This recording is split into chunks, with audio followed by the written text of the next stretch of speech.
La compagnie nationale congolaise Congo Airways a suspendu ses opérations le lundi 11 septembre 2023 en vue d'améliorer l'efficacité de ses services. L'arrêt des activités de la compagnie nationale va ainsi réduire les possibilités de transport aérien en République démocratique du Congo, où l'avion est le plus souvent sollicité pour le déplacement vers les grandes villes du pays. Selon des opérateurs économiques du pays, cette situation doit être une sonnette d'alarme pour créer des conditions favorables à la création de plusieurs compagnies aériennes dans le pays pour alimenter le secteur des transports aériens.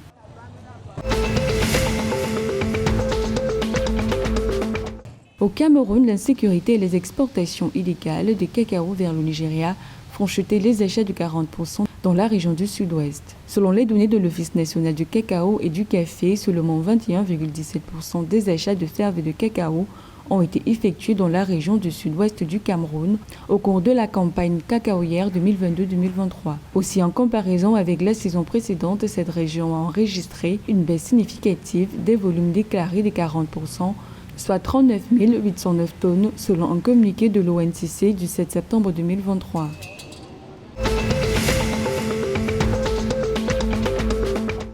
Au Tchad, le ministère de la Santé publique et de la Prévention a annoncé l'introduction des vaccins pneumocoque et anti-rigouleux dans le pays le 13 septembre 2023. Avec plus de 190 000 cas signalés et 118 décès enregistrés au cours de l'année 2022, l'introduction de ces vaccins devra, selon le ministère de la Santé publique et de la Prévention, réduire le taux de décès des enfants de moins de 5 ans infectés par cette maladie, soulignant que ces vaccins introduits dans le circuit médical du pays concernent les enfants de 0 à 23 mois, conformément au calendrier vaccinal du pays.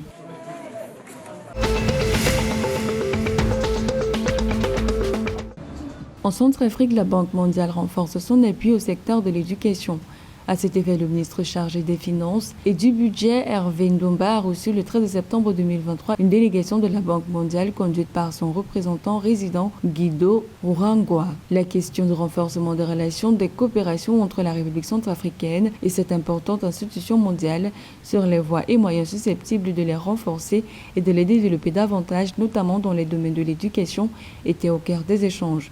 La Banque mondiale a ainsi annoncé un financement de 50 millions de dollars pour gérer les salaires des fonctionnaires des secteurs sociaux dans l'éducation nationale à partir du mois d'octobre 2023 pour une période de 18 mois.